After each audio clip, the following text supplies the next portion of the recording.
नमस्ते, सलाम, सत श्री अकाल। तो चलिए देखते हैं कि आज वंदना जी अपनी रसोई में क्या बनाने वाली हैं। जी हाँ, आज वंदना जी बनाने जा रही हैं सूजी का स्टफ़ इडली की रेसिपी, जिसे मैं बहुत ही आसान तरीके से बनाऊंगी। खाने में बहुत ज़्यादा टेस्टी होगा। तो चलिए इस रेसिपी को बनाना शुरू करते हैं। इस रेसिपी को बनाने के लिए सबसे पहले मैं बैटर घोलकर तैयार करूँगी।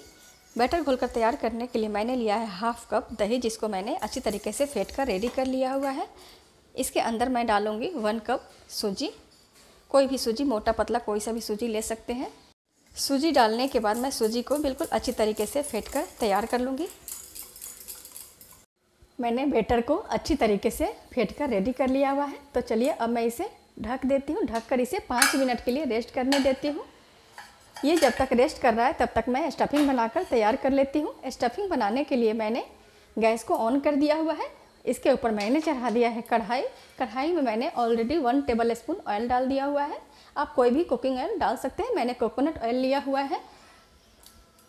ऑयल जब बिल्कुल अच्छी तरीके से गर्म हो जाए तब मैं डालूंगी इसमें कुछ फ़ौरन, जिसमें है ½ टी स्पून राई, ½ टी स्पून उड़द दाल, ½ टी स्पून लिया है मैंने चना दाल और कुछ करी लीफ। तड़का जब बिल्कुल अच्छी तरीके से तड़क जाए तब मैं डालूंगी एक मीडियम साइज़ का कटा हुआ प्याज, अनियन को मैं 1 मिनट के लिए फ्राई कर लूँगी। अनियन को मैंने 1 मिनट के लिए फ्राई कर लिया हुआ है। अब मैं डाल दूँगी, मैंने लिया है 1 कप कैरेट, जिसको मैंने ग्रेट कर लिया हुआ है। ½ कप लिया है मैंने बीन्स, जिसको मैंने बिल्कुल बारीक कट करके रेडी कर लिया है। 2 मीडियम साइज़ के आलू लिए हुए हैं, जिसको मैं हाथ से मैश कर लूँगी इस तरीके से। अब मैं सबसे पहले गाजर और बीन्स को डाल दूँगी।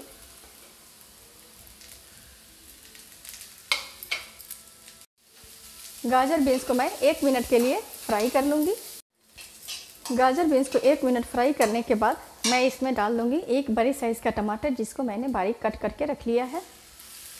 टमाटर डालने के बाद मैं डालूँगी इसमें 1/4 tea spoon turmeric powder, 1 teaspoon डाल लूँगी मैं सांभर पाउडर। साथ ही मैं डालूँगी स्वाद के हिसाब से नमक, ½ टी स्पून। आप अपने टेस्ट और क्वांटिटी के हिसाब से डालेंगे नमक।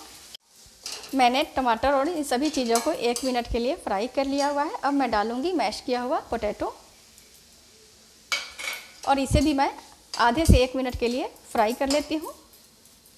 मैंने आलू को भी 1 मिनट के लिए फ्राई करके रेडी कर लिया है। तो चलिए अब मैं इसे प्लेट में डाल देती हूँ। मैंने इसे प्लेट में डाल दिया हुआ है। तो चलिए अब इडली बनाना शुरू करते हैं। इडली बनाने के लिए मैंने स्टीमर गैस के ऊपर चढ़ा दिया हुआ है। अब हम इडली को तैयार कर लेते हैं। इडली तैयार करने के लिए मैंने सांचे को ग्रीस करके रेडी करके रख लिया हुआ है। अब हम इडली के बैटर को चेक कर लेते हैं। ये भी बिल्कुल रेडी हो चुका है। तो चलिए इसके अंदर हम डाल देते हैं स्वाद के हिसाब से नमक, ½ टी स्पून। आप अपने टेस्ट और क्वांटिटी के हिसाब से ही डालेंगे। मैं डालूँगी ½ टी स्पून बेकिंग पाउडर। आप इसकी जगह इनो का भी इस्तेमाल कर सकते हैं। अब मैं इन सभी चीज़ों को बिल्कुल अच्छी तरीके से फेंट लूँगी एक बार। मैंने इसे अच्छी तरीके से फेंट कर रेडी कर लिया है। तो चलिए अब इसमें स्टफिंग भर के रेडी कर देते हैं। मैं डालूँगी 1 टीस्पून बैटर। उसके बाद मैं डालूँगी इसके ऊपर से स्टफिंग डालने के बाद मैं डाल दूँगी अगेन बैटर। इस तरीके से मैं सभी को भर के रेडी कर लेती हूँ।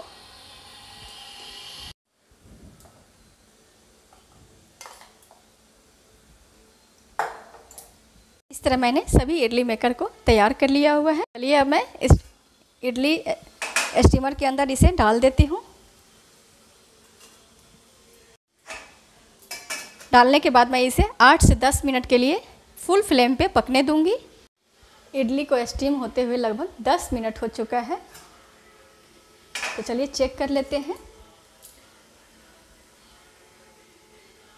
ये बिल्कुल रेडी हो चुका है। तो चलिए अब मैं इसे इस इडली के स्टैंड को मैं बाहर कर लेती हूँ। मैंने इडली स्टैंड को बाहर कर लिया हुआ है। अब मैं इसे 2 मिनट से 3 मिनट के लिए रेस्ट करने दूँगी। हल्का सा ठंडा हो जाए उसके बाद मैं इसे डीमोल्ड करूँगी। अब ये अच्छी तरीके से ठंडा हो चुका है। तो चलिए मैं इसे डीमोल्ड कर लेती हूँ।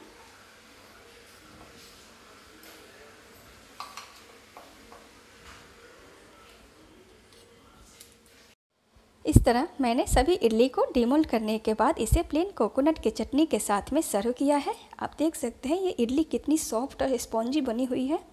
प्लीज़ आप एक बार इसे बनाकर ज़रूर ट्राई करें। मुझे पूरा विश्वास है आपको ये इडली की रेसिपी बहुत ज़्यादा पसंद आएगी। अगर आपको मेरी ये स्टफ़ इडली की रेसिपी पसंद है तो प्लीज़ आप मेरे इस रेसिपी को एक लाइक करें, मेरे इस चैनल को सब्सक्राइब करें तथा बेल आइकन को भी प्रेस करें ताकि मेरी हर आने वाली एक नई और हेल्दी रेसिपी आप तक पहुंच सके। Thank you for watching.